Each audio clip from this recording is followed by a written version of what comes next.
Hello, and welcome to Space for Sleep. At this moment, whether you are lying in bed, sitting in a chair, or listening while the room around you has become quiet, something is pressing against you. It may seem obvious to call that something gravity. The mattress presses upward against your body. The floor supports the bed. The ground supports the building. Everything appears to be held down by an invisible pull toward the center of Earth. But the first surprise of general relativity is that the feeling you call weight is not the feeling of gravity acting on you. It is the feeling of the floor, the chair, or the mattress preventing you from doing what gravity would otherwise allow you to do. If the support beneath you suddenly vanished, you would begin to fall. During that fall, an accelerometer attached to you would read 0. You would feel weightless, even though Earth's gravity had not disappeared. You and the accelerometer would be following the natural motion of objects in the spacetime around Earth. The moment the floor stops that motion, the accelerometer registers an upward force. Your body is compressed slightly by the support beneath it. That is what you feel as weight. This reversal sounds almost like a trick of language. It is not. It reaches the center of Einstein's description of gravity. In the older Newtonian picture, Earth pulls you downward with a gravitational force, while the floor pushes upward with an equal supporting force. In general relativity, the upward push of the floor is still a real force. But free fall is not produced by a force in the same way. Free fall is natural motion through curved spacetime. Gravity, in this description, is not primarily a mysterious hand reaching across space. It is the shape of the arena in which motion occurs. That sentence is easy to repeat and difficult to understand. Saying that gravity is curvature can become another slogan, no clearer than saying that gravity is a force. So we will begin with the world before Einstein, where gravity already worked astonishingly well, and follow the clues that forced the meaning of space, time, motion, and weight to change. Long before there was a mathematical theory of gravity, people knew that unsupported objects fall. Stones drop. Rain descends. The moon moves across the sky without falling to the ground. Yet its motion has always invited the question of what keeps it near Earth. Aristotle had taught that heavier objects should fall faster because they possessed more of the tendency to move toward their natural place. Galileo's experiments and arguments helped dismantle that picture. In the absence of air resistance, objects of different masses fall with the same acceleration. This is familiar now, but it is deeply strange. Earth pulls more strongly on a heavy stone than on a light stone. Yet the heavy stone also resists acceleration more strongly. The increase in gravitational pull is matched by the increase in inertia, so both stones acquire the same acceleration. In Newtonian mechanics, the mass that appears in the gravitational law and the mass that appears in the law of motion play different conceptual roles. Gravitational mass measures how strongly an object participates in gravity. Inertial mass measures how strongly an object resists acceleration. Experiments find them proportional with extraordinary precision. Newton's theory accepts that equality and uses it. It does not explain why nature arranged it. Newton's achievement was nevertheless immense. In 1687, he gave gravity a universal mathematical form. Every mass attracts every other mass. The strength increases with the product of the masses and decreases with the square of the distance between them. The same law that brings an apple toward Earth governs the moon. The moon is continually falling toward Earth, but it also moves sideways quickly enough that Earth's curved surface falls away beneath it. Instead of striking the ground, it keeps missing. An orbit is a fall that never reaches the surface. This single idea connected the heavens and Earth. The motion of planets, comets, tides, projectiles, and moons belonged to one physical system. Newtonian gravity proved so successful that it became difficult to imagine what a better theory could mean. It predicted the return of Halley's Comet. It helped explain irregularities in the orbit of Uranus and led astronomers toward Neptune. It guided navigation and, centuries later, would remain accurate enough for much of spacecraft engineering. Even now, engineers do not begin every calculation with the full machinery of general relativity. For weak gravitational fields and ordinary speeds, Newton's equations are simpler and extraordinarily accurate. Einstein did not erase Newton. He revealed the deeper framework from which Newton's law emerges as an approximation. Yet Newton's picture contained a discomfort. The mathematical law told each mass how strongly it was attracted by every other mass at a given instant. If the sun could somehow shift position, the Newtonian equations offered no built-in travel time for the change in gravity. The new gravitational influence would be represented immediately everywhere. Newton himself resisted the idea that matter could act across empty space without mediation. He did not supply a mechanism. His famous refusal to invent hypotheses meant that he would not pretend to know more than the successful mathematics justified. For 2 centuries, the lack of a mechanism did not prevent the theory from working. Then the understanding of space and time changed. In the 19th century, electricity and magnetism were united into a field theory. Changes in the electromagnetic field propagate at a finite speed, the speed of light. A charge does not communicate a disturbance across the universe instantaneously. The field has dynamics of its own. Einstein's special theory of relativity, completed in 1905, placed that speed at the center of physics. The laws of nature take the same form for inertial observers, and the speed of light in vacuum is the same for all of them. Space and time are not independent, absolute backgrounds shared in the same way by everyone. Measurements of distance and duration depend on motion, while a deeper, 4-dimensional structure remains consistent. That structure is spacetime. An event is not merely a place. It is a place and a time. Your location in the room this evening and your location in the same room tomorrow are different events. Motion becomes a path through spacetime, often called a world line. Light traces special world lines. Because every observer measures the same vacuum speed of light, space and time must adjust together when observers move relative to one another. Clocks can disagree about elapsed time. Rulers can disagree about length. Observers can disagree about whether distant events occurred simultaneously. Yet they agree about the space-time interval between events. Special relativity works in the absence of gravity, or over regions small enough that gravity can be neglected. Newtonian gravity, with its instantaneous reach, did not fit naturally inside it. A theory of gravity compatible with relativity would need gravitational changes to propagate no faster than light. It would also need to explain the strange equality between gravitational and inertial mass. Einstein's route began with a thought that he later described as the happiest of his life. Imagine a worker falling from a roof. During the fall, objects released beside the worker remain nearby. A hammer, a coin, and the worker's own body all accelerate together. Relative to the falling worker, the nearby objects appear almost weightless. For a brief time, and over a small region, gravity seems to have vanished. Einstein recognized that an observer in free fall does not experience gravity as a local force. A freely falling laboratory behaves like an inertial laboratory in special relativity. Now reverse the situation. Imagine a closed cabin far from stars and planets. The cabin is attached to a rocket that accelerates upward. A loose object inside does not share the upward push until the floor reaches it.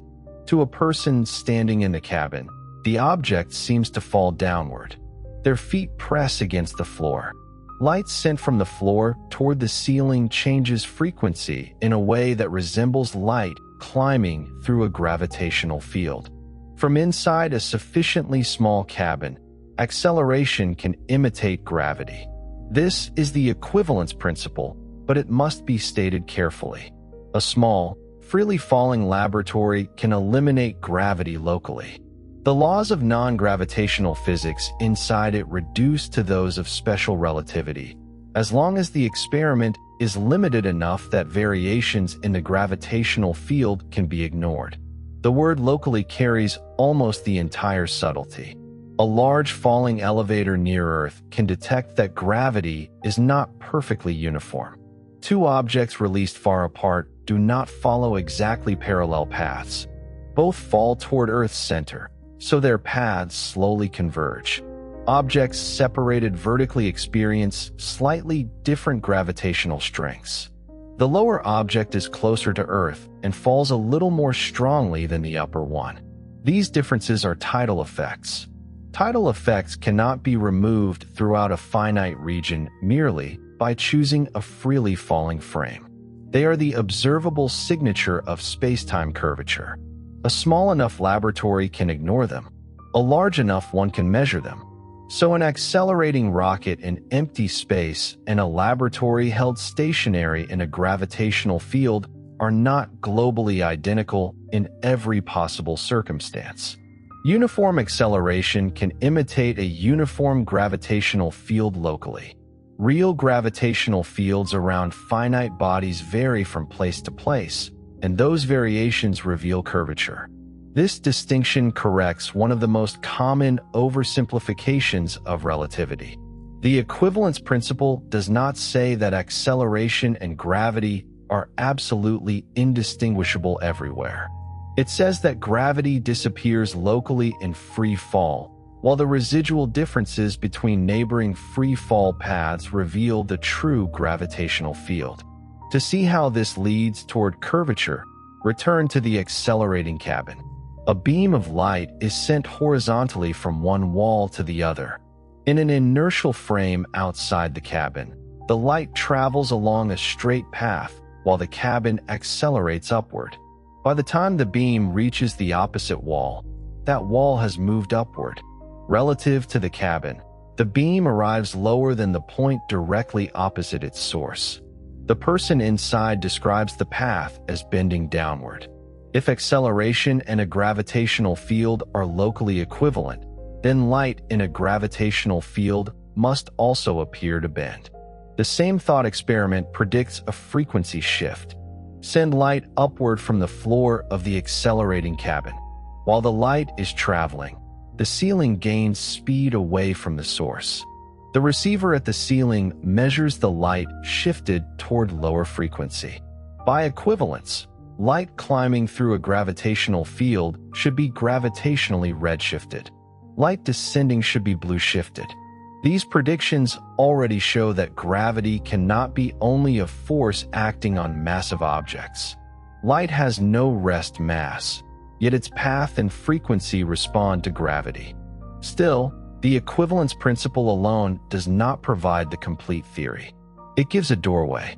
Einstein had to discover what kind of geometry lay beyond it. The familiar geometry learned in school is Euclidean. Parallel lines remain parallel. The angles of a triangle sum to 180 degrees. The circumference of a circle is pi times its diameter. Those statements seem necessary because they describe a flat plane. On a curved surface, they change. Consider the surface of Earth while temporarily ignoring the third dimension around it. A traveler begins at the North Pole, walks south to the equator, turns 90 degrees, walks along the equator, turns again, and returns to the pole. The route forms a triangle on the spherical surface. Its angles can add to more than 180 degrees. No one needs to imagine the sphere embedded in a larger space to discover that its surface is curved. Creatures confined to the surface could measure distances, angles, and circles. They could infer curvature from relationships within their own world. This is intrinsic curvature. Spacetime curvature is also intrinsic. General relativity does not require spacetime to bend into a higher dimensional room. It is enough that the relationships among intervals, clocks, light rays, and freely falling paths differ from those of flat spacetime. A curved two-dimensional surface is only an analogy, but it teaches an important lesson. Curvature is not necessarily a visible fold. It is a measurable change in geometry. In spacetime, the most direct signature is the relative motion of neighboring freely falling objects. Release two small objects side by side in deep space far from significant gravity. In ideal flat spacetime, if they begin at rest relative to one another, they remain at a constant separation. Release them side by side near Earth, and their paths converge slightly toward Earth's center. Release one above the other, and their separation can change because the gravitational field differs with height. Near a black hole, the differences can become enormous, stretching an object in one direction and squeezing it in others. This behavior is geodesic deviation. It expresses curvature without relying on a rubber sheet. The rubber sheet picture is famous because it is easy to see. A heavy ball presses down on a stretched sheet, and smaller balls roll along curved paths around it. The image suggests that mass changes geometry and that motion follows the changed surface. But the picture has serious limits. The sheet sags because Earth's gravity pulls the ball downward, so the analogy uses gravity to explain gravity. Friction slows the rolling balls. The model shows two spatial dimensions while real gravity involves four-dimensional spacetime. And it can make people imagine that objects are attracted because space is shaped like a funnel in some external direction. There is no external down required by the theory. A better approach is to ask what an accelerometer measures and how neighboring free fall paths behave. An accelerometer in a rocket firing its engines records acceleration. An accelerometer resting on Earth records acceleration upward from the support force. An accelerometer in free fall records approximately 0. This measured acceleration is called proper acceleration. It is what the traveler physically feels. A dropped object can have changing coordinates relative to Earth's surface while experiencing 0 proper acceleration. A person standing still on the ground can have constant coordinates while experiencing non-zero proper acceleration. General relativity separates coordinate acceleration from felt acceleration. Coordinates are labels chosen to describe events. Proper acceleration is local and measurable. That is why the falling astronaut is weightless and the person standing on Earth is not. The astronaut follows a geodesic. A geodesic is the closest spacetime equivalent of straight, force-free motion. In flat spacetime, free particles move along straight world lines at constant velocity. In curved spacetime, free particles follow the straightest available world lines permitted by the geometry. For a massive particle, a time-like geodesic locally extremis proper time. In ordinary situations, it locally maximizes the time measured by a clock traveling between nearby events. But this statement also needs care. Geodesics are defined by their local straightness, not by a simple global rule that always chooses the greatest possible time between any distant pair of events. Curved spacetimes can contain multiple geodesics, focal points, and complicated global structures. For understanding falling objects near Earth, the local description is enough. The world line of an unsupported object is as straight as spacetime allows. Earth's surface blocks that path. The ground continually pushes the object away from its geodesic. If the ground were absent and Earth remained otherwise unchanged, the object would follow its geodesic inward. If Earth's mass vanished, the spacetime geometry would change and the geodesic would no longer curve toward the former center. This language can sound as though curvature itself is a hidden force. It is not. The geometry determines which nearby paths count as inertial motion. A useful analogy is travel on Earth's surface. An aircraft following a great circle route may appear curved on a flat map. The aircraft is not steering continuously toward the curve shown by the map. It follows the locally straightest route on the sphere, while the flat projection distorts that route. Likewise, an orbit can look curved in a spatial diagram, while the orbiting object follows a geodesic in spacetime. The addition of time is essential. A planet does not merely choose a curved route through three-dimensional space. It follows a four-dimensional world line through spacetime. The geometry around the Sun changes the relationship between space and time, and the planet's inertial path becomes an orbit. In the weak gravitational field and at low speeds, the result closely reproduces Newton's inverse square law. This is why Newton works so well in the solar system. General relativity contains the Newtonian prediction as its leading approximation and then adds small corrections. One popular explanation says that objects fall mainly because time runs more slowly closer to a mass. There is a useful truth hidden in that statement. In the weak field limit, differences in the rate of time are closely related to the Newtonian gravitational potential. The gradient in clock rates helps explain why slow-moving geodesics accelerate in space. But it is safer not to split the phenomenon too sharply into a curved time part and a curved space part. Space and time form one geometry, and the division between them depends partly on coordinates and observers. Light bending near the Sun, for example, involves the full space-time geometry. Treating only time curvature reproduces an incomplete answer. So the calmest accurate statement is this: near Earth and for slow objects, gravitational time dilation is intimately connected with the acceleration we call gravity, but general relativity describes one curved space-time, not two independent curvatures competing with each other. We can now return to the sensation beneath you. Your body naturally tends to follow a free fall geodesic. The mattress does not allow it. Molecules in the mattress repel molecules in your body through electromagnetic forces. Those forces produce the pressure you feel. If the room were inside a spacecraft coasting in orbit, you, the mattress, and the spacecraft would all follow nearby geodesics together. Unless restrained, you would float. Gravity would still shape the orbit, but there would be no floor force producing weight. Astronauts in the International Space Station are not beyond Earth's gravity. At their altitude, gravity remains strong. They are weightless because the station and everything inside it are falling around Earth together. This distinction turns the everyday picture upside down. Standing still on Earth is accelerated motion in the physical sense measured by an accelerometer. Falling freely is inertial motion. The ground is what keeps accelerating you.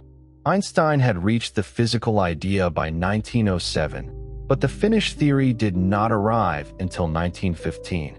The delay was not hesitation about the central insight. It was the difficulty of expressing that insight precisely. A theory of curved spacetime needs mathematics able to describe geometry without privileging one coordinate system. A mountain can be mapped with latitude and longitude, with a local grid, or with coordinates chosen for navigation. The mountain does not change when the labels change. Physical statements should not depend on the accidental choice of labels. Einstein needed equations that could describe curvature, motion, and matter in any coordinates. The necessary language had been developed in 19th century differential geometry by mathematicians including Carl Friedrich Gauss, Bernhard Riemann, Gregorio Ricci Curbastro, and Tullio Levi Civita. Einstein learned to use tensors, mathematical objects whose relationships remain meaningful when coordinates change. His friend Marcel Grossmann helped guide him toward this machinery. The path was not smooth. Einstein and Grossmann published an earlier theory that did not have the full form of general covariance Einstein sought. In 1915, during a frantic series of lectures to the Prussian Academy, Einstein revised the equations week after week. By late November, the structure was complete. The Einstein field equations relate spacetime geometry to the contents of spacetime. On one side is a mathematical description of curvature. On the other is the stress-energy tensor, which includes energy density, momentum, pressure, and stresses. Mass is not the only source. Radiation gravitates. Pressure gravitates. The energy stored in fields gravitates. Anything that contributes to stress and energy helps shape spacetime. A compact verbal summary is often attributed to John Wheeler. Spacetime tells matter how to move, and matter tells spacetime how to curve. The phrase is memorable, but the interaction is not a sequence in which matter first acts and spacetime responds later. The geometry and the matter distribution form one coupled system constrained by the equations. The equations are nonlinear. Gravity itself contributes indirectly to further gravitational behavior because spacetime geometry interacts with its own dynamics. Two gravitational fields cannot always be added as simply as two weak Newtonian potentials. This nonlinearity becomes crucial around merging black holes, in cosmology, and wherever gravity is strong. Einstein's original equation did not contain the cosmological constant. He later added a term that allows empty spacetime itself to possess a constant energy, like contribution to curvature. He introduced it while trying to construct a static cosmological model. After the expansion of the universe became accepted, he abandoned that motivation. Decades later, observations of accelerated cosmic expansion brought a cosmological constant, or something resembling it, back into the standard model of cosmology. The modern field equation therefore often includes this term. General relativity does not by itself tell us why the cosmological constant has the measured value or whether dark energy is exactly constant. It provides the geometrical framework in which the question is asked. The equations look compact when written in tensor notation, but they contain a large amount of information. 10 interrelated components describe how different aspects of curvature respond to the distribution and flow of energy and momentum. Symmetries and conservation laws reduce the truly independent content, yet exact solutions remain difficult. The simplest important solution describes empty spacetime outside a spherical, non-rotating mass. Karl Schwarzschild founded in 1915, only weeks after Einstein presented the final equations, while serving in the German army during the First World War. The Schwarzschild solution describes the spacetime outside an ideal spherical star, planet, or black hole. Far from the mass, it approaches flat spacetime. Closer in, clock rates, radial distances, and light paths differ increasingly from their flat spacetime values. For Earth and the Sun, the departures are small but measurable. For a compact object compressed within its Schwarzschild radius, the solution contains an event horizon. Other solutions describe rotating masses, charged black holes, gravitational waves, and entire expanding universes. Roy Kerr found the rotating black hole solution in 1963. Alexander Friedman and Georges Lemaitre developed expanding cosmological solutions in the 1920s.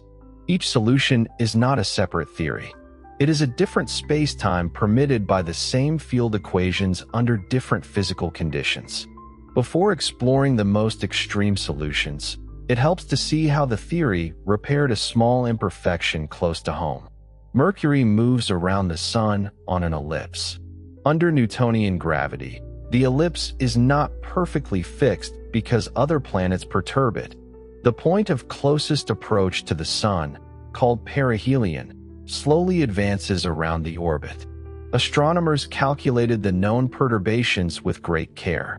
Most of the observed precession could be explained, but a residual of roughly 43 arcseconds per century remained after the Newtonian contributions and reference frame effects were accounted for. The discrepancy was tiny. 43 arcseconds is about 1/80th of a degree, accumulated over a century. Yet precision can make a small mismatch louder than a large mystery. Some astronomers proposed an unseen planet, often called Vulcan, orbiting inside Mercury. Others considered rings of matter or modifications of Newton's law. No convincing object appeared.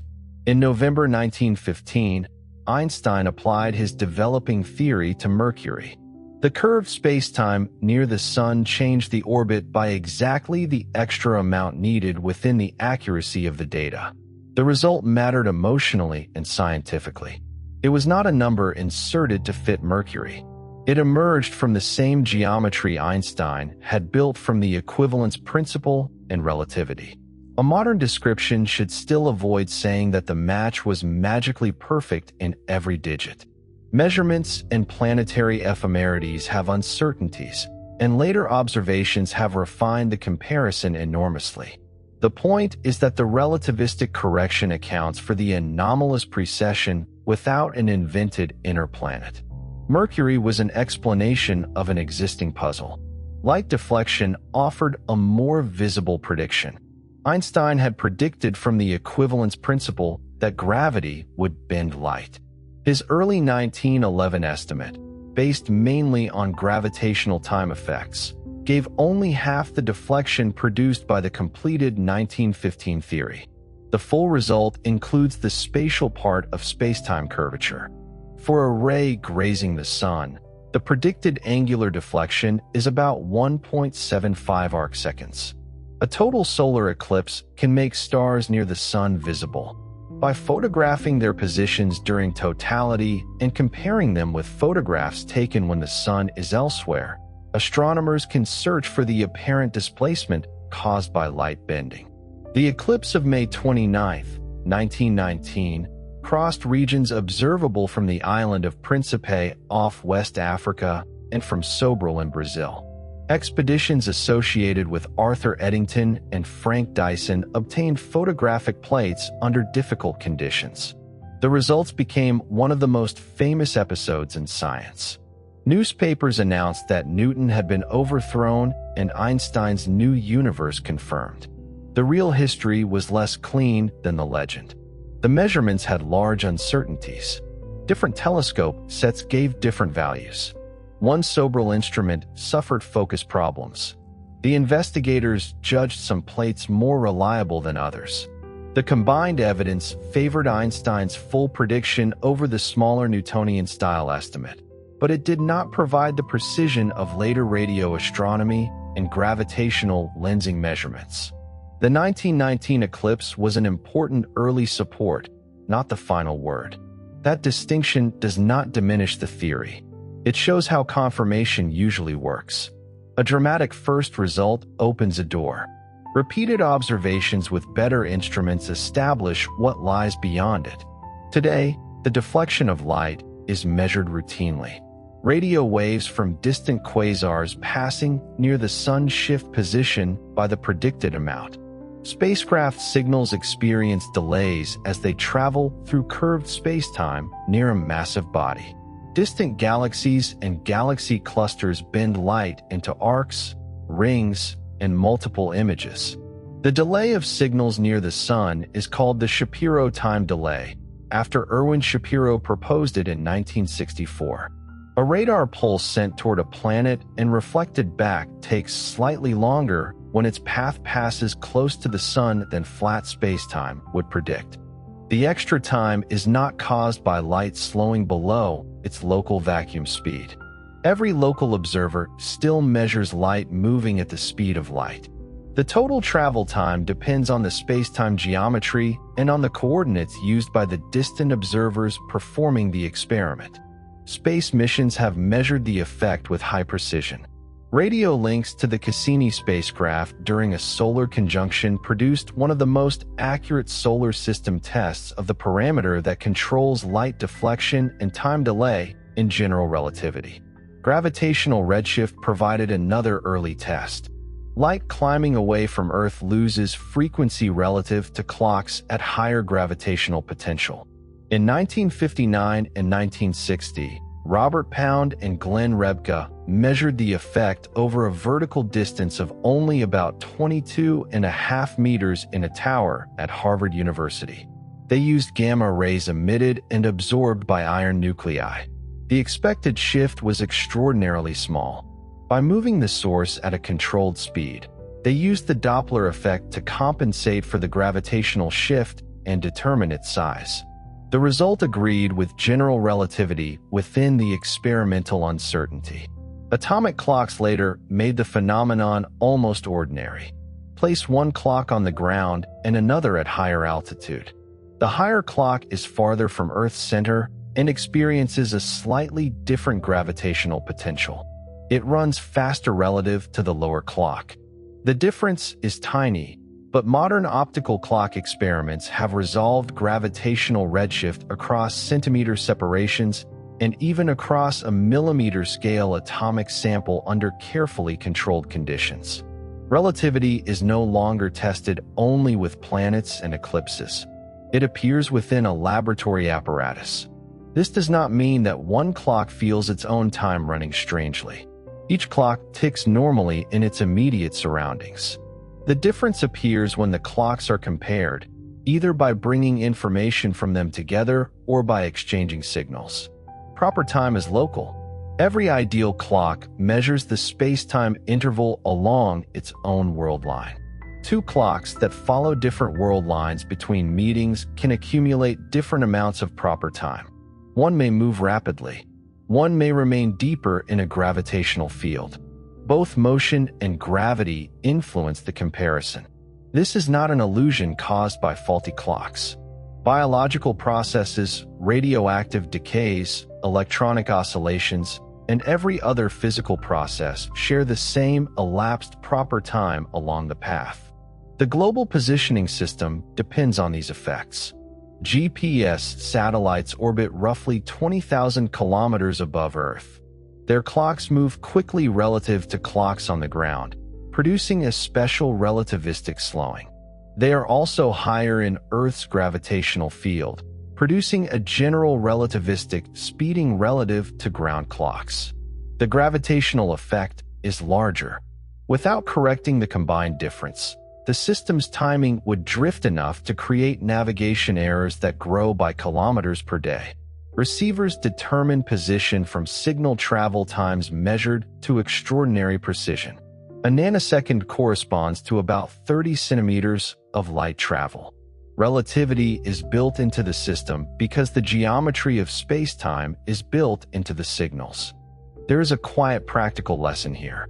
General relativity can sound remote because it speaks of curved, four-dimensional geometry. Yet a phone finding its location is using clocks whose rates depend on motion and gravity. The abstract theory has become infrastructure. The equivalence principle at the base of the theory has also been tested directly. If objects of different composition fell with slightly different accelerations, the universality of free fall would fail. Such a difference could point toward new fields or interactions beyond general relativity. Torsion balances on Earth have compared materials with extreme sensitivity.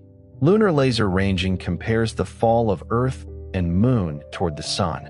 The microscope satellite placed test masses of different composition in orbit and measured whether they experienced different accelerations in Earth's field. Its final results found no violation at a precision around 1 part in 10 to the 15th in the relevant Yevbush parameter. This does not prove equivalence with infinite precision. No experiment can. It narrows the space in which a violation could hide. The same is true of every test of general relativity.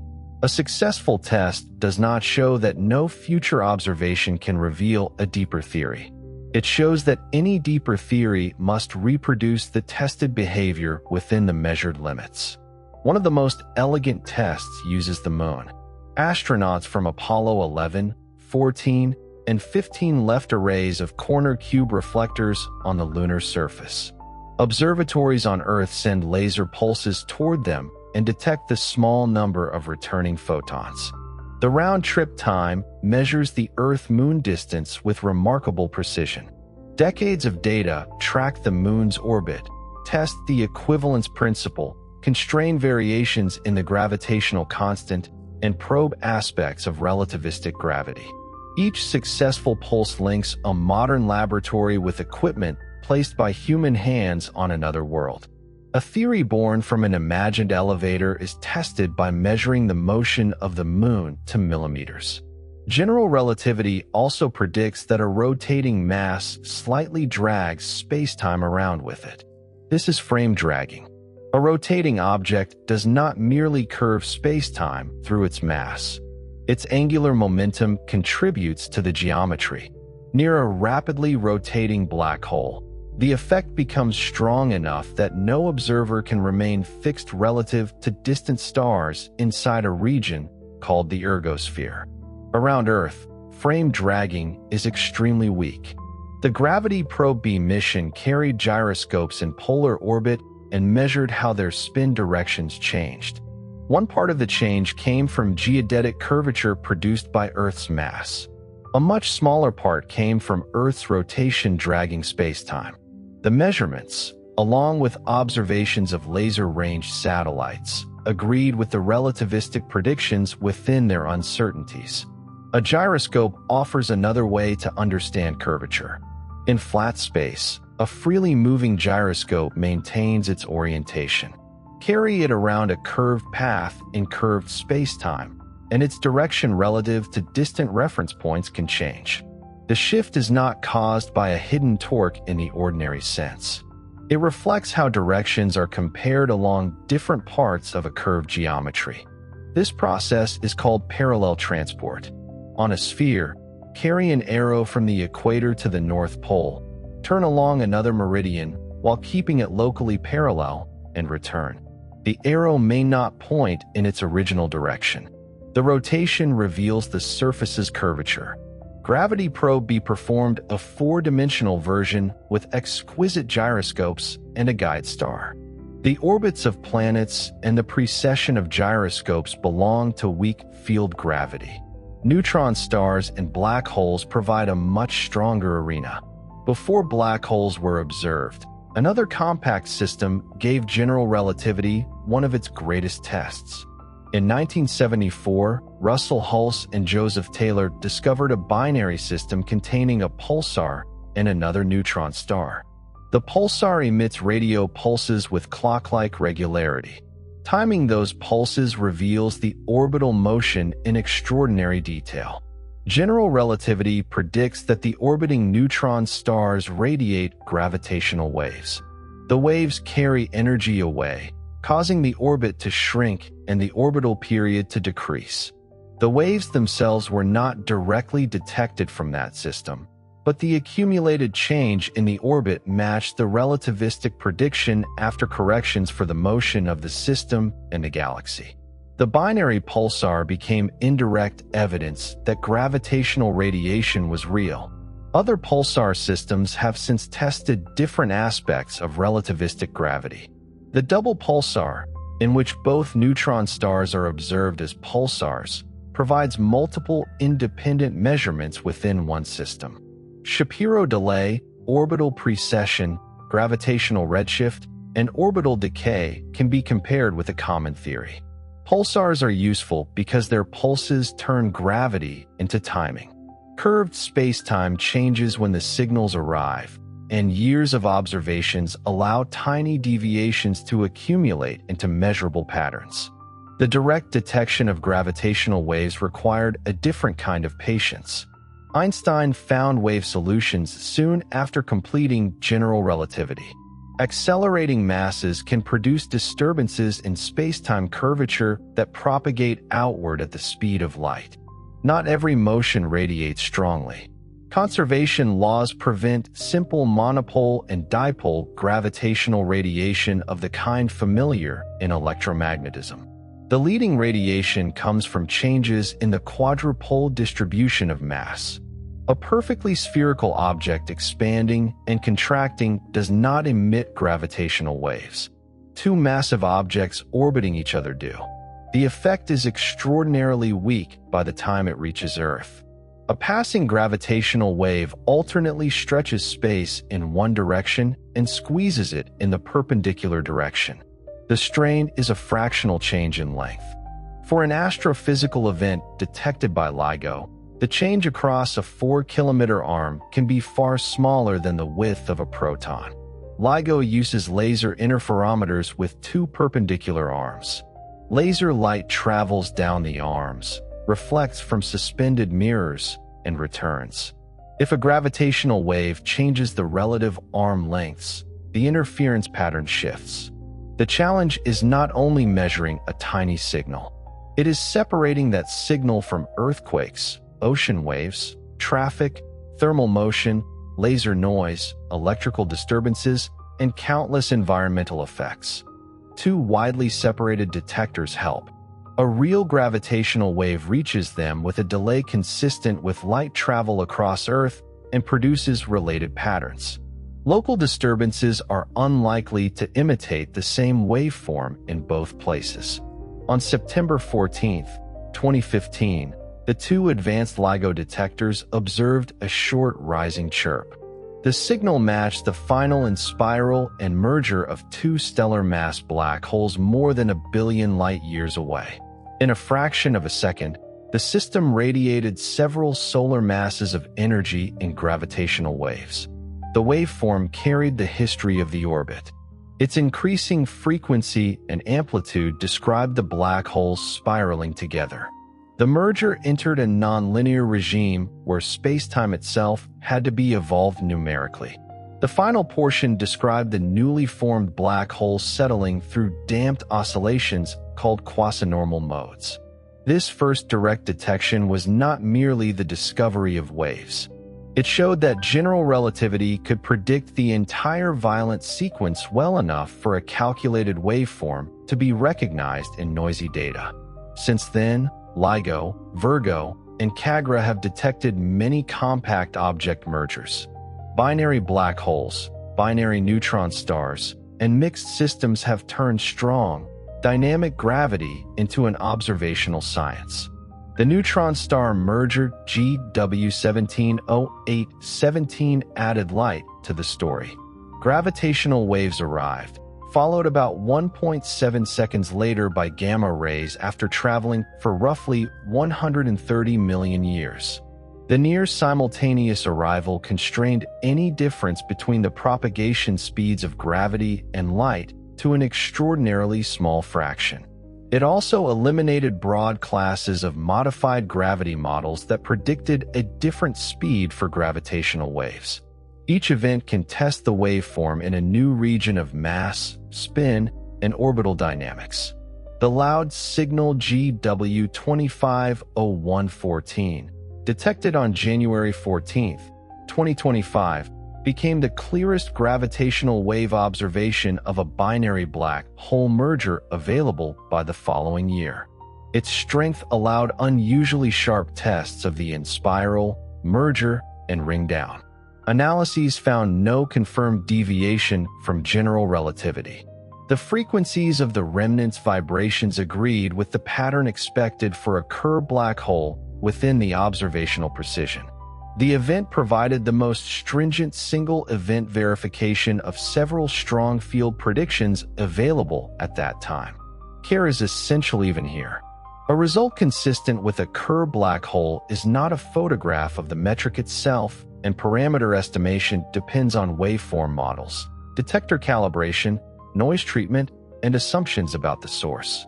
The power comes from many related tests agreeing within quantified uncertainties. The ring down is sometimes compared to the sound of a bell. Strike a bell, and its shape determines the tones through which it settles. Disturb a black hole, and its mass and spin determine a spectrum of damped spacetime oscillations. If several modes can be measured accurately, they can be checked for consistency with one common black hole. This is black hole spectroscopy. The analogy is useful, but the black hole does not ring through air. The geometry outside it oscillates, producing gravitational waves. With gravitational wave astronomy, curvature is no longer inferred only from how matter and light move. We can observe changing curvature arriving from distant events. Black holes are the places where the geometrical language of gravity becomes most uncompromising. In Newtonian thinking, escape from a massive body requires enough speed. The stronger the gravity, the greater the escape velocity. One might imagine a body so compact that the Newtonian escape velocity exceeds the speed of light. General relativity gives a different and more complete picture. A black hole is not simply an object pulling so strongly that light fails to climb away. It is a region of spacetime bounded by an event horizon, arranged so that future directed paths of light and matter inside the horizon cannot reach the external universe. Outside the horizon, light can escape if directed appropriately. At the horizon, the outward direction is carried along the boundary. Inside, moving toward smaller radius is as unavoidable for future directed motion as moving toward tomorrow is for you now. This does not mean that an astronaut crossing a large black hole's horizon necessarily encounters a local wall or infinite force. For a sufficiently massive black hole in a quiet environment, the horizon can be locally uneventful. The defining feature is global. Once crossed, no future causal path returns to the exterior. The word global matters. An event horizon is defined by the entire future structure of spacetime. Locally, an observer cannot always identify the exact moment of crossing by a special flash or force. A distant observer receives light from an infalling object increasingly redshifted and delayed. The object appears to fade as its signals stretch to lower frequencies. The falling observer reaches and crosses the horizon in finite proper time. These descriptions do not conflict. They refer to different coordinates and different measurements. The singularity predicted inside the ideal classical solution is not merely a place where the equations contain an inconvenient large number. In the mathematical definition, geodesics end after finite proper time or affine parameter, indicating that the classical spacetime cannot be extended in the ordinary way. General relativity itself then stops providing a complete physical description. It is tempting to picture the singularity as a tiny point of infinite density. That picture is accurate only for the simplest non-rotating idealization, and even there should be treated as a sign of breakdown, not as a directly observed object. Real astrophysical black holes rotate.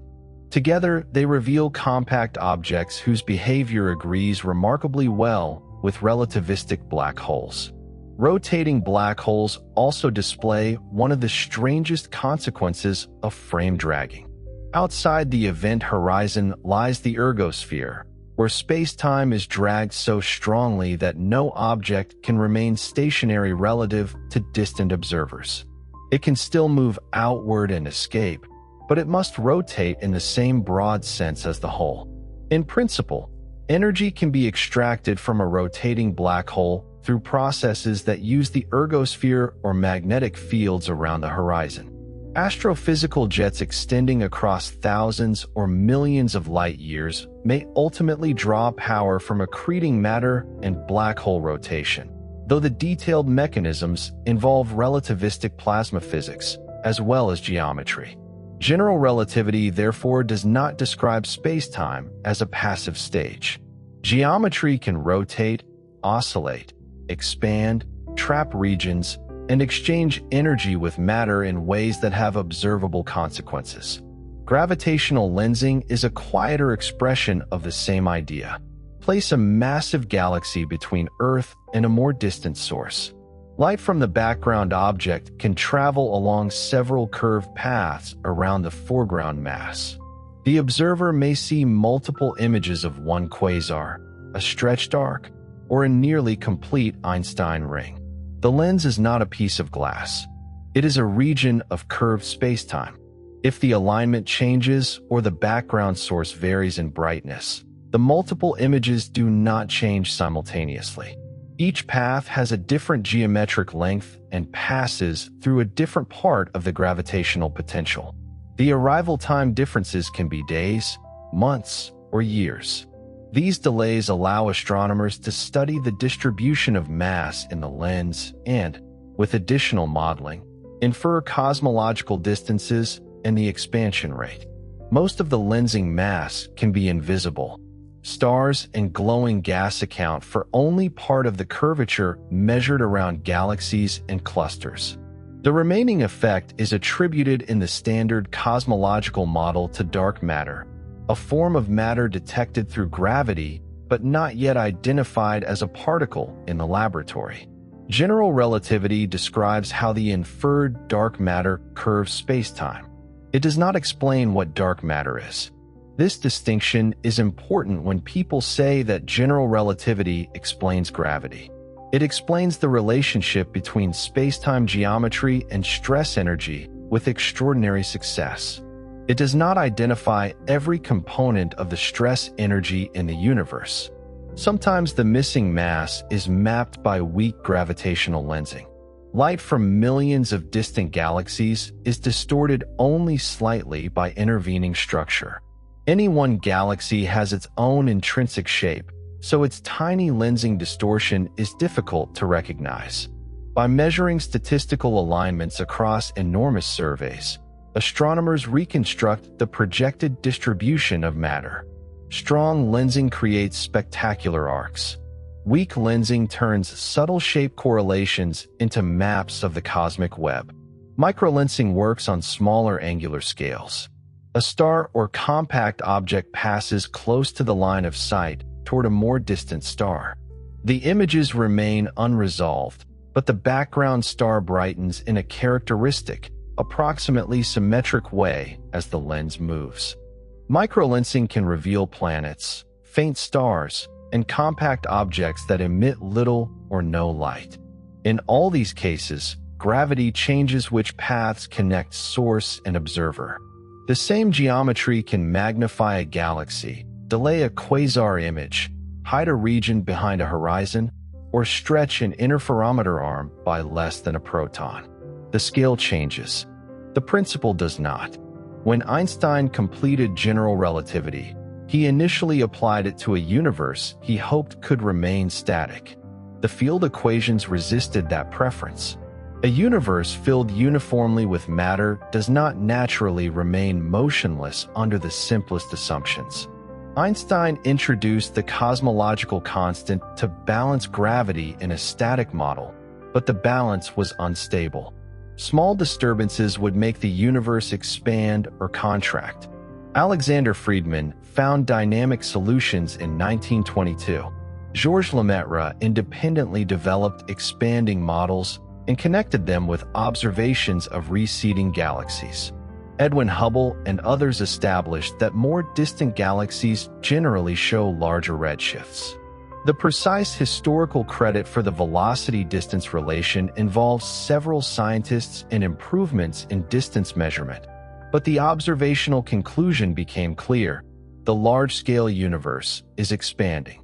General relativity did not uniquely predict in advance that our particular universe must expand at the observed rate. It provided equations in which expanding and contracting universes arise naturally. Observation selected the relevant family of solutions. In cosmology, space is not treated as a container into which galaxies explode from one central point. On large scales, distances between unbound galaxies grow as the geometry evolves. Every sufficiently distant observer in a homogeneous universe sees other distant galaxies receding. There is no center of expansion inside ordinary three-dimensional space. A common analogy uses dots on the surface of an inflating balloon. As the surface expands, every dot sees the others move away. No dot is the center on the surface. The analogy helps with homogeneity, but again has limits. The universe is not necessarily the two-dimensional surface of a balloon embedded in a room. The balloon's center is not an analog of a physical place outside our universe. And bound systems do not expand with the cosmic scale factor in the simple way the dots do. Earth does not expand. The solar system does not expand. The Milky Way remains bound. Local electromagnetic and gravitational forces dominate over the tiny cosmological expansion across such scales. The expanding geometry becomes important between distant, unbound structures. The standard cosmological models use the Friedmann-Lemaitre-Robertson-Walker geometry, built on the observation that the universe is approximately homogeneous and isotropic when averaged over very large scales. The field equations then become equations for the cosmic scale factor. Matter slows expansion through gravity. Radiation also contributes. A cosmological constant can drive accelerated expansion.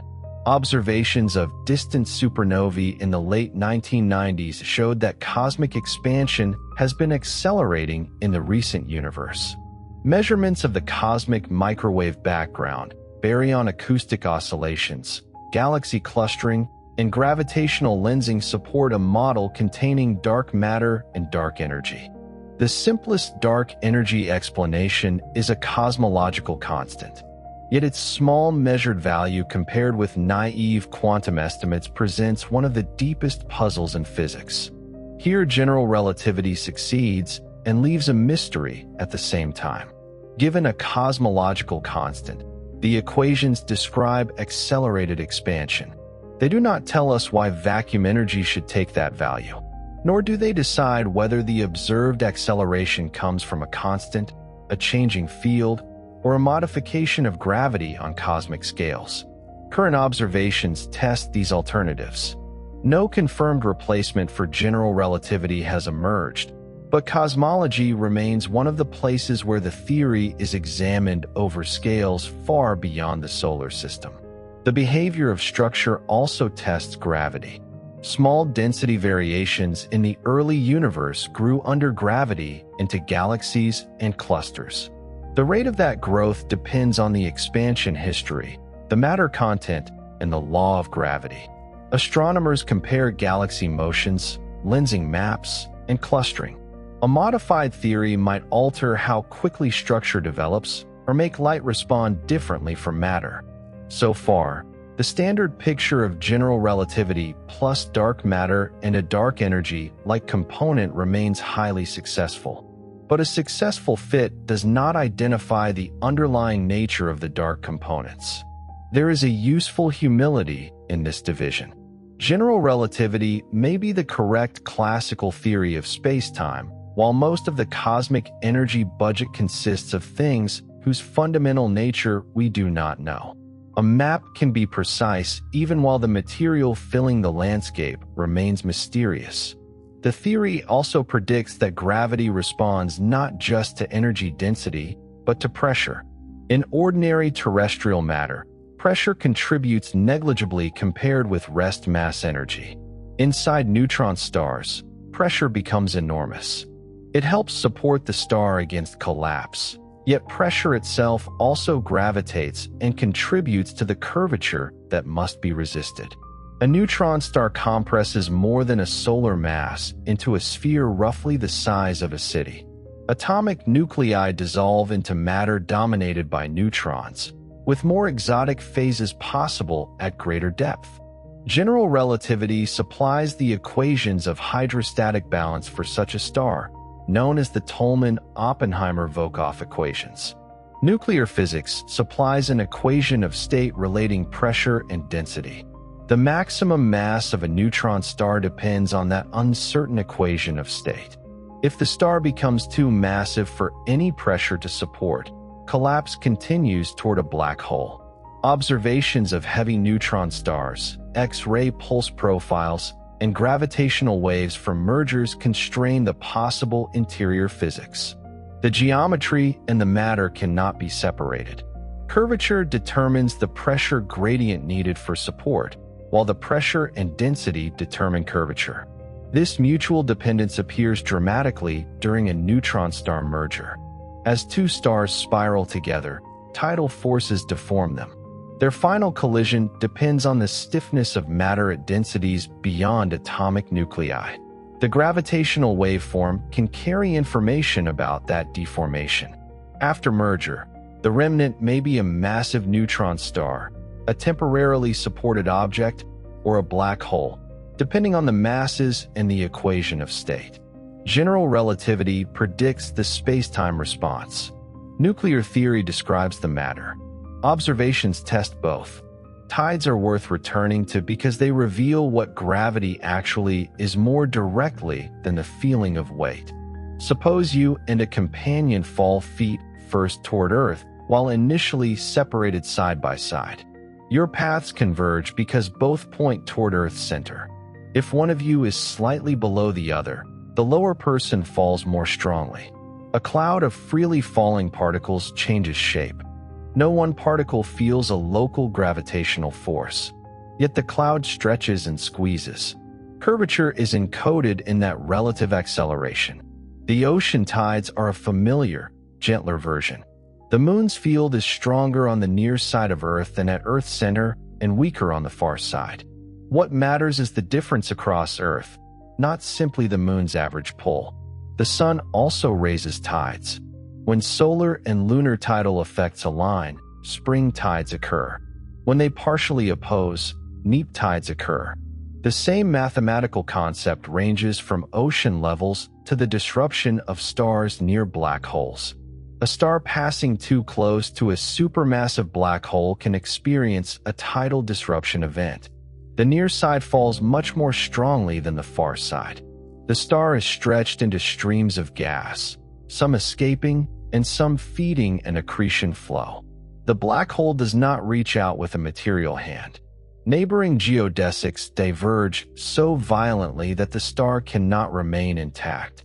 Curvature can be weak at an event horizon of a supermassive black hole and enormous near a much smaller black hole's horizon. Horizon strength and tidal strength are not the same thing. A stellar mass black hole has a small horizon and steep curvature gradients. An astronaut approaching it would be torn apart before or near crossing. A supermassive black hole has a much larger horizon, and local tidal forces there can be mild enough that crossing would not be immediately noticeable. Whether this classical continuum is fundamental remains unknown. That question leads to the sharpest limit of general relativity. Quantum mechanics describes matter and the other known interactions with extraordinary success. Fields possess quantum excitations. Hawking's calculation shows that quantum fields around a black hole allow it to emit thermal radiation and slowly lose mass. If the radiation is exactly thermal and the black hole eventually disappears, information about what formed it seems lost. Ordinary quantum mechanics preserves information in the evolution of an isolated system. The apparent conflict is the black hole information problem. Proposed resolutions involve subtle correlations in the radiation, horizon-scale quantum structure, holography, remnants, modified notions of spacetime interior, or other ideas. There is no universally accepted detailed solution applicable to realistic evaporating black holes. For astrophysical black holes, Hawking radiation is far colder than the surrounding cosmic background, and evaporation takes fantastically long. The paradox is not an imminent observational crisis. It is a conceptual test of whether our two deepest frameworks can coexist. The early universe creates a related boundary. Run the standard expanding cosmological solution backward, and density, temperature, and curvature increase. Classical equations approach an initial singularity under broad conditions. It is common to say that the Big Bang was a point of infinite density. A more careful statement is that classical general relativity cannot be extended indefinitely into the past under the simplest model.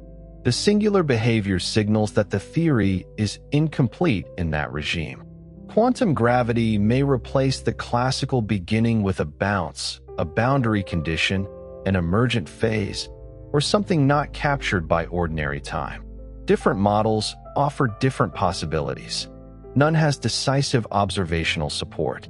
Inflationary cosmology describes a period of extremely rapid early expansion and successfully explains several observed features when combined with quantum fluctuations. Yet the physical identity of the inflaton and the relation between inflation and quantum gravity remain open. General relativity takes us astonishingly close to questions it cannot answer. That is not failure in the ordinary sense. Newtonian gravity also has limits. It remains correct as an approximation where those limits do not matter. General relativity may occupy a similar place within a deeper theory. A future quantum theory must recover relativistic spacetime wherever curvature is not too extreme and quantum geometry is negligible. It must explain why freely falling bodies obey equivalence so precisely, why gravitational waves propagate as observed, why black holes ring like Kerr solutions, and why clocks respond to gravity in the measured way. The replacement will not make GPS stop needing relativistic corrections. It will explain why general relativity works so well. At this point, the question in the title can be stated with greater precision. What is gravity actually? Within general relativity, gravity is the dynamical geometry of spacetime. That answer contains several claims. Geometry means that gravity determines intervals, clock comparisons, inertial paths, light propagation, and causal structure. Dynamical means that the geometry can change. It responds to stress energy, carries waves, and participates in the evolution of matter. Spacetime means that the effect cannot be reduced to a shape of space alone. Time rates, simultaneity, and possible futures are part of the gravitational structure. And within general relativity is an important boundary. At ordinary classical scales, this is our best tested description. At quantum extremes, we expect a deeper account. Calling gravity geometry does not ban the word force from every conversation. In a Newtonian approximation, treating gravity as a force is efficient and accurate. Astronauts plan maneuvers using gravitational forces and potentials. Structural engineers calculate weight. Planetary scientists speak of surface gravity. These descriptions are not mistakes when used in the proper regime. Even in relativity, a person may define effective gravitational forces in a chosen coordinate system or accelerated frame. The language can be useful. The deeper distinction is local. Electromagnetic force makes a charged particle deviate from a geodesic. A rocket engine makes a spacecraft deviate from a geodesic. The ground makes you deviate from a geodesic. An accelerometer detects these proper forces. A freely falling, uncharged test particle follows a geodesic and detects no local force, even though its path relative to distant coordinates may curve dramatically. So gravity resembles a force in equations of motion written in familiar coordinates. But at the fundamental classical level, it determines what force-free motion is. This is why the phrase gravity is not a force is both enlightening and dangerous. It is enlightening when it reveals why free fall feels weightless. It is dangerous when it is taken to mean that gravitational effects are unreal, that Newtonian forces are never useful, or that every physicist must avoid force language. The most accurate calm answer is that general relativity replaces the universal gravitational force of Newton with curved spacetime, while Newton's force reappears as an excellent approximation in weak fields and suitable coordinates. There is another tempting question. What substance is spacetime made of? Classical general relativity does not answer in material terms. The metric field assigns spacetime intervals and evolves according to the field equations. It has physical degrees of freedom, as gravitational waves show. But calling it a substance can import properties the theory does not contain. Spacetime is not ether in the 19th century sense. There is no universal state of rest that ordinary experiments reveal. Different freely falling observers can choose their own local inertial frames. At the same time, spacetime is not nothing in the everyday sense. Its geometry changes. Waves carry energy. Curvature influences matter. The vacuum solutions of the equations can be richly structured even where no matter is present. The word thing may be too simple. Spacetime is part of the physical description through which things, fields, and events have relationships. A similar caution applies to the phrase mass bends spacetime. Mass does contribute, but the full source is stress energy. A box filled with radiation gravitates more than the same box without the radiation. Pressure inside a neutron star affects curvature. Momentum flow and stresses matter. The cosmological constant contributes even in empty space. And the relationship is not a dent around an isolated object added to an otherwise passive background. In general relativity, the background itself is the variable. This is called background independence in a classical sense. The geometry is not fixed in advance as in ordinary field theories on flat spacetime. It must be solved together with the matter. Yet practical calculations often introduce a background solution and treat small disturbances on top of it. Gravitational waves arriving at Earth can be represented as tiny perturbations of nearly flat spacetime. Planetary motion can be calculated as a weak correction around the Sun. Approximation does not contradict the deeper principle. It makes the nonlinear problem manageable. Gravity is often called the weakest fundamental interaction. Compare the gravitational and electric attraction between two elementary particles, and gravity is fantastically smaller. A small magnet can lift a paper clip against the gravitational influence of the entire Earth. The electromagnetic forces among atoms support buildings and stop your body from passing through the mattress. Why, then, does gravity dominate planets, stars, and galaxies? Electric charge comes in positive and negative forms that usually cancel on large scales. Matter is approximately electrically neutral. The strong and weak nuclear interactions act over subatomic distances. Gravitational mass energy does not normally cancel. Gravity is long-ranged and, for ordinary positive energy matter, attractive in the Newtonian regime. Add enough matter together, and the small contribution of every piece accumulates.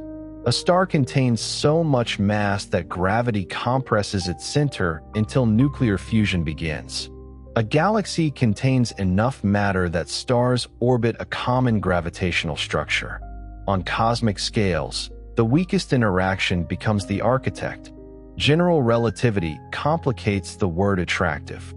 Ordinary matter in many situations focuses neighboring geodesics, corresponding to attraction. But pressure and the cosmological constant can contribute differently. Accelerated cosmic expansion is described by a component with sufficiently negative pressure, rotating spacetime's drag directions. Gravitational waves alternately stretch and squeeze. Gravity is not one universal inward arrow. It is the behavior of geometry under different stress energy conditions. The tendency of ordinary matter to focus geodesics plays a role in the singularity theorems developed by Roger Penrose and Stephen Hawking. Under broad assumptions about energy, trapped surfaces, and causality, general relativity predicts geodesic incompleteness in gravitational collapse and cosmology.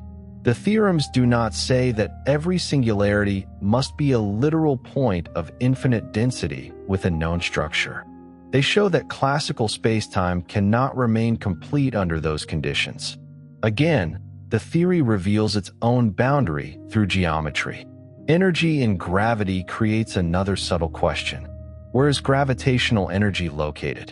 In electromagnetism, one can assign energy density to the electric and magnetic fields in a local, coordinate-independent way.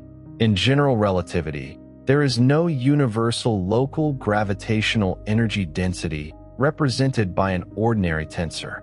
The equivalence principle explains part of the difficulty. At any event, a freely falling observer can choose coordinates in which the local gravitational connection vanishes. A proposed local field energy can be changed by the frame. For isolated systems, however, total energy and momentum can be defined at infinity. Gravitational waves carry measurable energy away from binaries. The orbital decay of pulsars and merging compact objects confirms that the loss is physical. Different mathematical tools describe energy in different spacetime settings. ADM energy for isolated systems viewed at spatial infinity, Bondi energy for radiation reaching null infinity, and quasi-local constructions for finite regions. This complexity is not a bookkeeping failure. It reflects the fact that geometry and gravitation are the same field. Separating the energy of gravity from the coordinate description is less straightforward than placing energy inside a fixed background. Conservation laws also take a local geometric form. The covariant divergence of the stress-energy tensor vanishes. This expresses local conservation of energy and momentum while accounting for curved spacetime. But in a changing universe without time translation symmetry, there may be no single globally conserved total energy defined in the way familiar from a static laboratory. A photon traveling through an expanding universe is redshifted. Its measured energy decreases relative to comoving observers. Asking exactly where that energy went assumes a global conservation rule that the expanding spacetime may not possess. Locally, energy momentum conservation remains intact. Globally, the answer depends on the symmetries of the spacetime. Symmetry is what produces many familiar conserved quantities. If a spacetime is unchanged under shifts in time, energy can be conserved for appropriate systems. If it is unchanged under rotation, angular momentum is conserved. Mathematically, these symmetries are represented by Killing vector fields.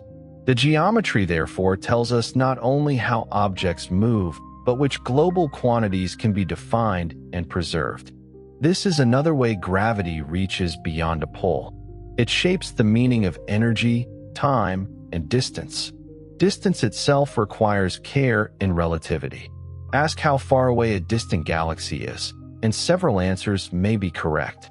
There is the distance its light traveled, the distance inferred from brightness, the distance associated with angular size, and the present proper distance in a chosen cosmological model. In a static Euclidean room, these ideas nearly coincide. In an expanding curved spacetime, they do not. Ask how far an object is from a black hole horizon, and the answer depends on whether one means coordinate radius, proper distance along a chosen slice, or travel time measured by a particular observer. Coordinates are indispensable, but they are not direct physical reality by themselves. One of the most famous coordinate confusions concerns the speed of light near gravity. Locally, every freely falling observer measures light in vacuum moving at exactly the same speed, c. In certain coordinates used by distant observers, the coordinate speed of light near a mass can appear different. This does not violate relativity because coordinate distance and coordinate time are labels, not the readings of one local ruler and clock placed beside the beam. The Shapiro delay can therefore be described using a reduced coordinate speed in one coordinate system or using spacetime geometry more invariantly. The observable is the round-trip timing result, not the chosen verbal picture. The same caution applies to statements that time stops at a black hole horizon. A distant Schwarzschild coordinate time sends the crossing to infinity, and signals become increasingly redshifted. The falling observer's proper time remains finite. Coordinates adapted to infalling observers pass smoothly through the horizon. No contradiction exists because the phrase time stops omitted whose time and which coordinate. Relativity repeatedly asks us to replace absolute-sounding nouns with operational questions. Which clock? Which observer? Which path? Which coordinates? Which events are being compared? This discipline can initially feel like losing certainty. In fact, it locates these inertial effects can resemble gravity locally. A genuine tidal gravitational field corresponds to non-zero curvature that cannot be removed throughout a region by changing coordinates. This gives a clean separation. A short hop, a satellite orbit, a planetary ellipse, and a binary black hole in spiral are all motions through spacetime. Weak field cases resemble Newton. Strong field cases reveal precession, radiation, horizons, and nonlinear merger. There is no exact boundary where Newton becomes completely wrong and Einstein suddenly turns on.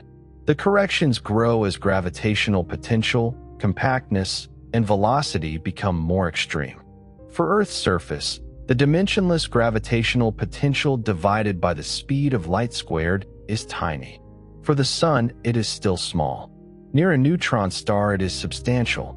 Near a black hole horizon, it approaches the regime where the full geometry is essential. This hierarchy explains why general relativity could remain hidden for so long. Human experience developed in a weak field at low speed. Newton captured that regime with extraordinary insight. The relativistic deviations were present, but small. Mercury accumulated one over a century. Atomic clocks revealed another through precision. Pulsars amplified them with compact masses. LIGO measured them during collisions. Nature did not change between 1687 and 1915. Our instruments and concepts became sensitive to a deeper layer. Could another theory reproduce all these results without space-time curvature? Alternative formulations can sometimes rewrite aspects of gravity in force-like or field-like language. Some theories introduce additional scalar, vector, or tensor fields. Modified gravity can mimic dark matter or dark energy in certain regimes. Emergent approaches propose that spacetime and gravity arise from more fundamental quantum information or statistical behavior. What experiments demand is not a preferred metaphor, but correct predictions. Any alternative must explain universal free fall, gravitational redshift, lensing, orbital precession, pulsar timing, gravitational wave propagation, black hole ring downs, cosmological structure, and every other successful test. General relativity remains the standard because one coherent framework does all of this with no confirmed contradiction in its tested classical domain. That success should not be exaggerated into perfection. Measurements have uncertainty. Astrophysical systems contain messy matter. Some regimes remain weakly tested. Dark matter and dark energy are inferred within the framework, but unidentified. Quantum gravity is absent. Singularities mark incompleteness. The Hubble expansion rate measured by different methods remains in tension, though that tension does not by itself demonstrate a failure of relativity. Science does not protect a theory by declaring every puzzle irrelevant. It asks whether a proposed change explains more while preserving established success. So far, general relativity has survived that demand. Its precision is especially striking because the theory began from a conceptual clue rather than from a large, unexplained numerical anomaly. Einstein asked what a falling observer feels. The answer was nothing. From that absence came a new account of weight, light, clocks, planets, stars, black holes, waves, and the universe. The absence was local. The curvature remained. There is one more reason gravity can feel difficult to understand. We cannot step outside space-time to inspect it from a distance. When studying an object, we often imagine holding it against a background. A wave moves through water. A planet moves through space. A clock changes relative to an external standard. In general relativity, the background relationships are part of what changes. The rulers, clocks, paths, and causal connections used to describe motion belong to the same geometry influenced by matter. This does not make the theory circular. It makes it relational. Observers carry clocks and rulers. They exchange light. They record meetings between world lines. From these local operations, they infer the geometry connecting events. No observer receives a privileged view from outside the universe. This may be why general relativity often becomes clearer through stories about observers rather than pictures of warped grids. Imagine that the room around you slowly becomes transparent. Below the floor are the foundations of the building, layers of soil, rock, mantle, and the deep interior of Earth. Above are the atmosphere, satellites, the moon, the sun, and the wider galaxy. In a simple spatial picture, every object sits at a location. In space-time, each has a history. The atoms in the floor trace world lines. Your body traces a world line. The Moon traces a long helix through space-time as Earth orbits the Sun and the solar system moves through the galaxy. None of these world lines exists in isolation. Their possible directions are shaped by the local light cones and metric. Your present world line is not geodesic because the floor pushes you upward. Most material inside Earth also follows non-geodesic world lines because pressure gradients support the planet against collapse. Each layer helps support the layers above it while being supported by material below. At the exact center of an ideal spherical Earth, however, symmetry makes the central world line a special case. Its proper acceleration can vanish even though the surrounding pressure is enormous. The pressure beneath you disappears. Objects float. A cup, a book, and your body share the room's orbit. For a while, the local environment resembles empty, inertial space. But place two floating beads far apart and watch long enough. Their relative positions drift because they occupy slightly different orbits. The room cannot be made arbitrarily large while remaining one perfect inertial frame. Local flatness has limits set by curvature. From orbit, Earth does not pull on the room through a visible tether. The room's world line bends around Earth in space while remaining locally force-free in space-time. If a small engine fires, an accelerometer records the thrust. The trajectory departs from the geodesic. The felt force returns. Orbiting astronauts use this difference constantly. They distinguish free drift from burns, docking forces, and atmospheric drag. General relativity's conceptual reversal appears as an instrument reading. Continue outward toward the Moon. The geometry reflects both Earth and Moon, as well as the Sun and the rest of the universe. There is no exact two-body isolation. For practical navigation, scientists approximate the system, calculate perturbations, and use numerical integration. At certain locations in the rotating Earth-Moon or Sun-Earth system, a spacecraft can remain near an equilibrium relative to the two bodies. These are Lagrange points in the Newtonian restricted three-body approximation. The James Webb Space Telescope operates near the Sun-Earth L2 region. Its motion is not static suspension at one point. It follows a halo-like orbit maintained with occasional corrections. Relativistic corrections are usually small for this navigation, but the underlying world remains relativistic. The approximations are chosen according to required precision. Move farther.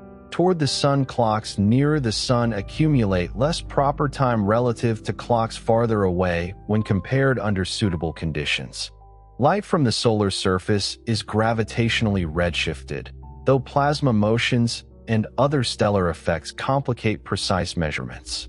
Mercury follows a nearly Keplerian ellipse whose perihelion slowly advances. Radar signals passing near the Sun experience Shapiro delay. Starlight bends. The Sun's rotation contributes a tiny frame dragging effect. No single observation displays a visible sheet bending.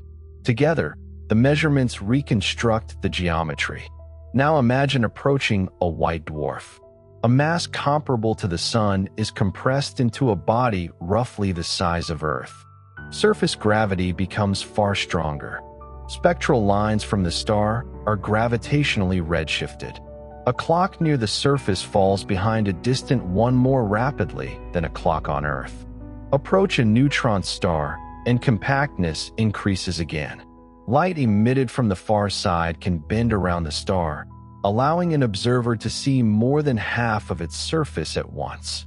Rapid rotation, magnetic fields, and hotspots produce pulses shaped by relativistic light bending and time delays. A spoonful of neutron star material cannot actually be removed and placed on Earth as popular comparisons imply. Its state depends on immense pressure, but the image conveys the density produced when gravity overwhelms ordinary atomic structure.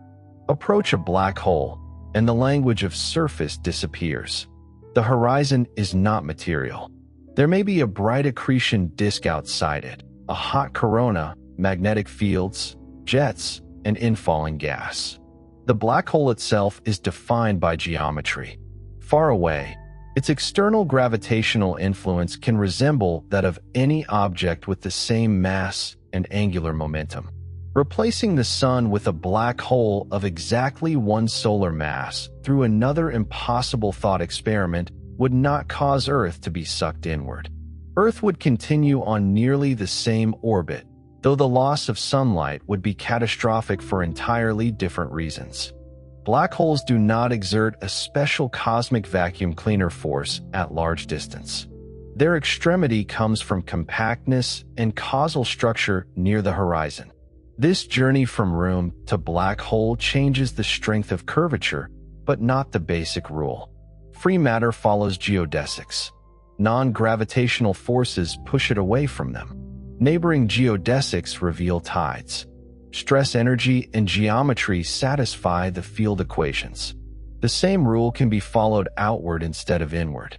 Beyond the solar system, stars orbit the center of the Milky Way.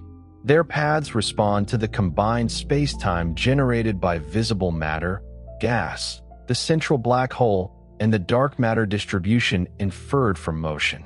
The solar system takes hundreds of millions of years to orbit the galaxy. Locally, the Sun and nearby stars mostly follow geodesics through the galactic gravitational field, while encounters and internal stellar processes add perturbations. Galaxies move within groups and clusters. Clusters bend background light. On larger scales, the cosmic web evolves within an expanding geometry. General relativity connects these scales without claiming that every system has a simple exact solution. Most real gravitational problems are solved numerically or approximately. For a merging pair of black holes, computers divide spacetime into a grid and evolve the nonlinear field equations. Gauge choices control the coordinates. Horizons are tracked. Gravitational waveforms are extracted far from the source. The simulation must remain stable while the geometry changes violently. Different numerical methods and independent codes provide cross-checks. The waveforms then enter detector analysis. Scientists compare possible signals with data, estimate source parameters, test residuals, and look for deviations from general relativity. The romantic phrase ripples in space-time rests on years of mathematics, engineering, calibration, statistics, and computation. Calm explanations should not hide that labor. Einstein's insight was not enough by itself to produce the modern theory's success. Generations of physicists developed exact solutions, approximation methods, singularity theorems, numerical relativity, detector technology, astronomical surveys, atomic clocks, and data analysis. General relativity became trustworthy through a community repeatedly trying to make it fail. A theory is tested most honestly where it makes precise, risky predictions. The weak equivalence principle could have failed for different materials. It has not within current precision. Gravitational and electromagnetic waves from a neutron star merger could have traveled at meaningfully different speeds. They did not within the tight observational bound. Binary pulsars could have lost orbital energy at a rate inconsistent with quadrupole radiation. They did not after the necessary corrections. Black hole mergers could have left unexplained signals after the predicted waveform was removed. No confirmed deviation has survived the analyses. The M87 and Sagittarius A star images could have shown ring scales grossly incompatible with relativistic compact objects of the measured masses. They did not. This list does not close the investigation. It raises the standard any alternative must meet. Future tests will become more demanding. Space-based gravitational wave observatories such as LISA are planned to detect lower frequency waves from massive black hole binaries and compact objects spiraling into much larger black holes. The long signals from extreme mass ratio and spirals could map black hole geometry through thousands of orbits. Next-generation ground detectors aim to observe mergers with greater sensitivity and reach, improving black hole spectroscopy and neutron star measurements. Pulsar timing arrays have found evidence for a low-frequency gravitational wave background whose spectrum broadly matches expectations from populations of supermassive black hole binaries, although the source mixture is not yet uniquely established. Continued observations may resolve individual sources and test how gravitational waves propagate across galactic distances. Atomic clocks connected across continents and placed in space can test redshift and search for variations in fundamental constants. Improved lunar and satellite ranging can probe equivalence and frame dragging. The Event Horizon Telescope can add stations, improve dynamic imaging, and study how horizon-scale emission changes with time. Better models may separate plasma uncertainty from spacetime signatures. Cosmological surveys will map billions of galaxies and measure weak lensing, clustering, and expansion. They may reveal whether dark energy is constant and whether gravity behaves exactly as general relativity predicts on the largest scales. A deviation might appear. If it does, the first task will be to eliminate calibration errors, astrophysical complications, statistical fluctuations, and modeling assumptions. Extraordinary physics often first appears as an ordinary problem. Only a pattern reproduced across methods becomes a new law. General relativity itself grew from such discipline. Mercury's orbit was not enough alone. The eclipse was not enough alone. Redshift was not enough alone.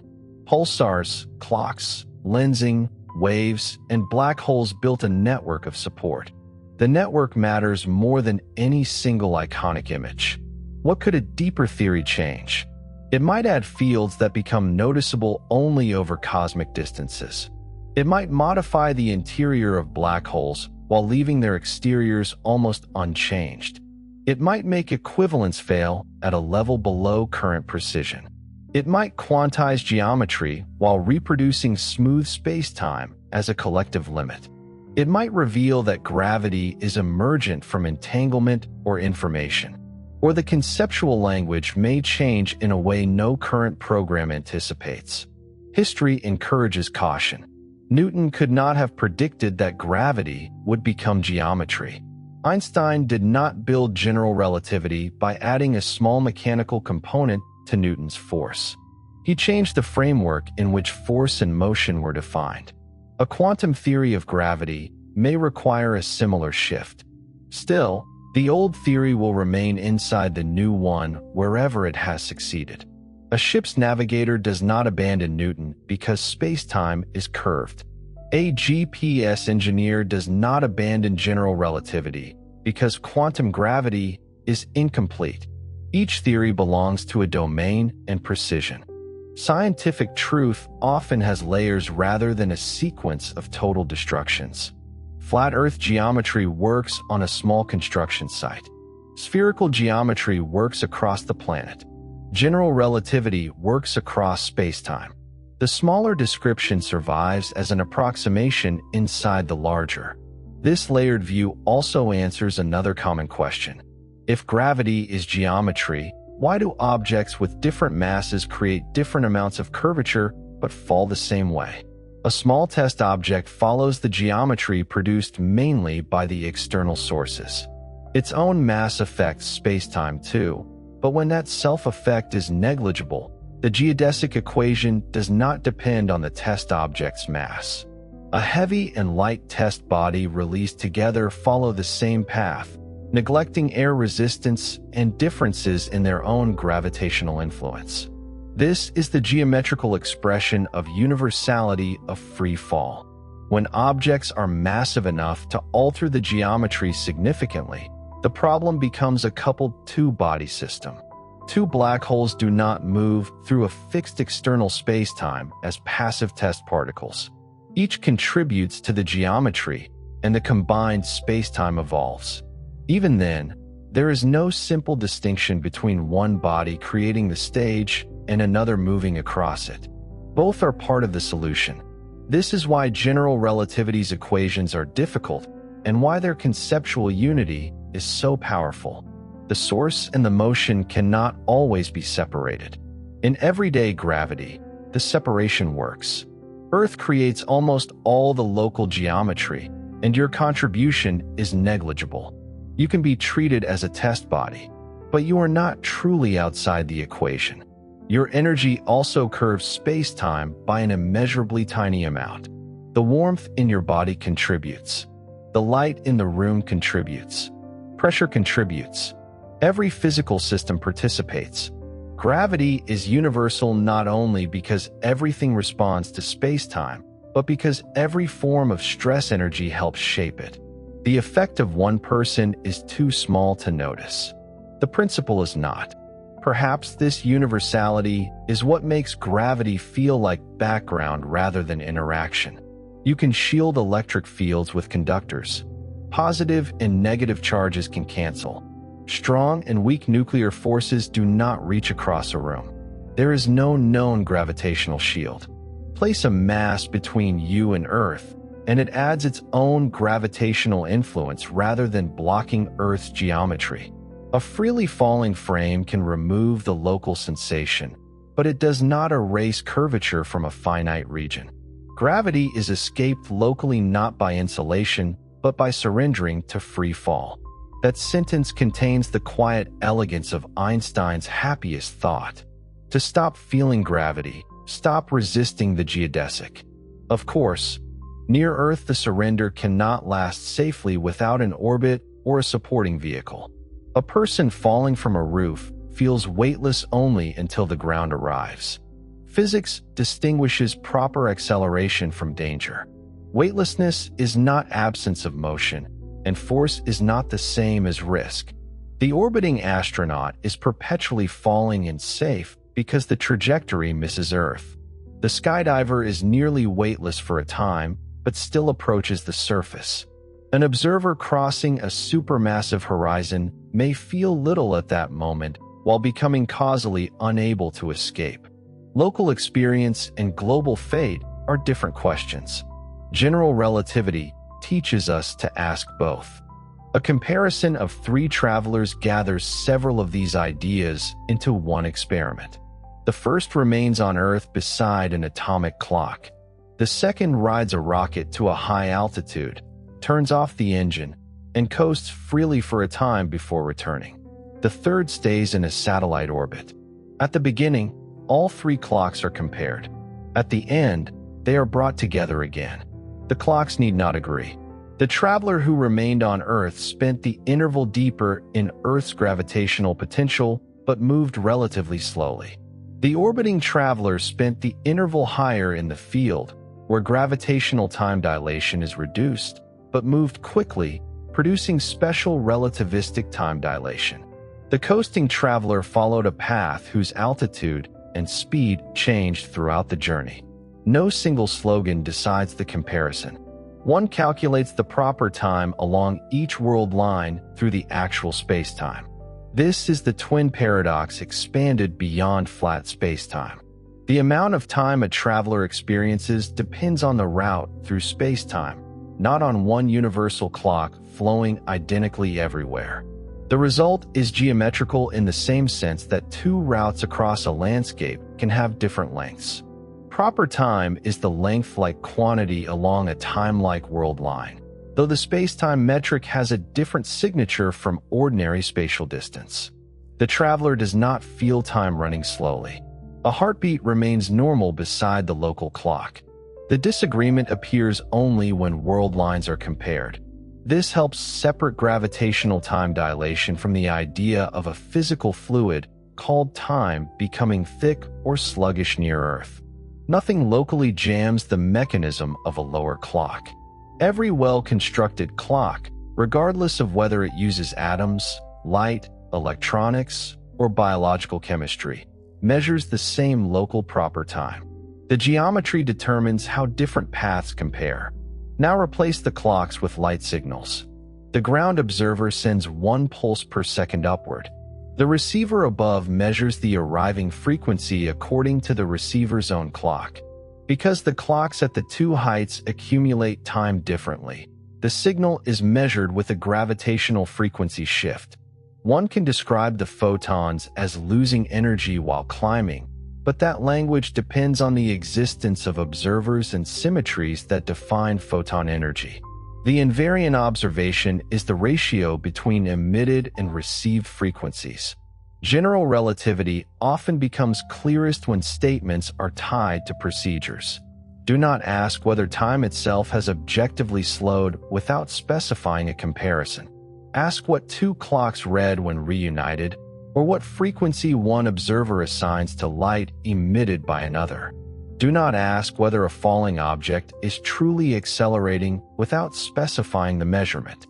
Ask what its accelerometer reads and how its position changes in a chosen coordinate system. Do not ask whether space alone is curved while ignoring time. Ask how rulers, clocks, light rays, and freely falling trajectories relate in the spacetime geometry. Operational questions are not less profound. They are what protect profound claims from becoming vague. Einstein's theory is filled with objects no one can touch directly: metrics, tensors, connections, geodesics, and curvature. Yet each enters through possible observations. The equations connect them. Spacetime is not exactly a rubber sheet, river, fabric, grid, or balloon. Each analogy illuminates one relation and hides another. The theory itself is the network of measurable predictions. Clocks disagree by calculable amounts. Light follows calculable paths. Orbits precess. Gyroscopes turn. Pulsars lose orbital period. Interferometers stretch. Black holes ring. The universe expands. And beneath all of these phenomena is a rule about geometry and stress energy written in equations whose meaning survives changes of coordinates.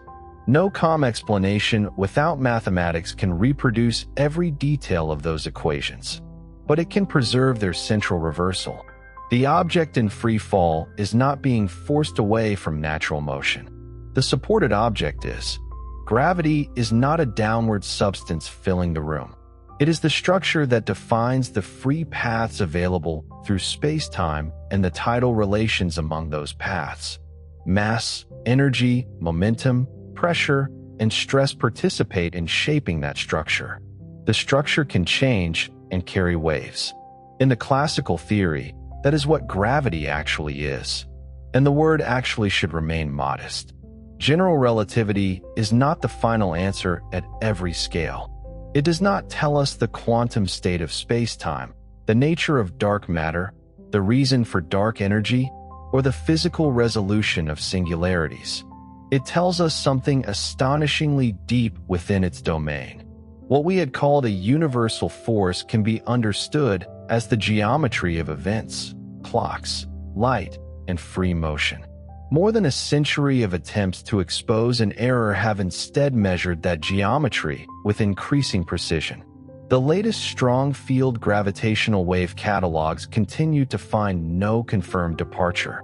The loud ringdown of GW 250114 agrees with the expected Kerr pattern within the measured uncertainties. Satellite experiments continue to find universality of free fall. Atomic clocks continue to follow gravitational redshift. Horizon-scale images remain compatible with relativistic compact objects. The tests are not finished. A theory becomes scientifically alive not when questions stop, but when every new instrument can ask a sharper one. General relativity is alive in that sense. It is used, tested, approximated, extended, and challenged. And while physicists search for the quantum structure beneath it, you continue to inhabit its classical geometry. The support beneath you is applying a gentle proper acceleration. Earth's matter and energy shape the nearby spacetime, the room, the planet, and you move together around the sun. The solar system moves through the galaxy. The galaxy belongs to an expanding universe. At every scale, your world line continues from one event to the next. If the support vanished, you would follow a different path and, for a brief moment, feel less force rather than more. That is the final quiet surprise. The sensation of weight is the sensation of being prevented from falling freely. Gravity itself is found not in that pressure, but in the geometry the free fall would reveal. Good night.